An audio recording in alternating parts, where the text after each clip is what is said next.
There's only one who's been deemed as a man after God's own heart, and that's King David himself. Of course, King David was not perfect, but with God on his side, no one could be against him. King of Israel, King Saul, tried to kill David twice before he was king. We all know David killed the Philistine giant Goliath, but what you probably didn't know is that he lived with the Philistines years later, and King Achish of the Philistines said this of King David. He said, "You're as perfect as an angel of the Lord in my eyes."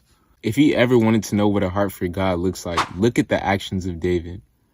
We've seen so many things from his life. A couple of things that we'll see and learn from his life is humility in 2 Samuel 8 and 18, standing in the word of God in 1 Samuel 17, 45 through 47, kindness in 2 Samuel 19, 24 and 30, how to be vulnerable in prayer, Psalms 51, but literally all of the Psalms is literally, it's him being vulnerable. We see 1 Samuel and 2 Samuel and Kings that the life of David, we see his actions, but in Psalms, we get to see the heart of David. We get to see who he really was. God promised David that he would have rest from his enemies, that his kingship would reign forever. So we know that Jesus is known for sitting on the throne of David.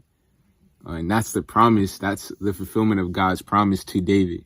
He's saying that your throne, your kingship will reign. It's going to reign forever. That's why Jesus sits on the throne of David. And that's all in 2 Samuel 7, 11 through 16. Lastly, if you want to hear more about the life of David, if you want to hear about prayer, if you want to hear about how he stood up to God, hit us up, let us know. The next video will be about fear of the Lord. And that's going to be a great video. But if you want to hear more about the life of David, you want to hear more about Abraham or any other Bible character, let us know so we can start planning for it. Thank you guys for listening.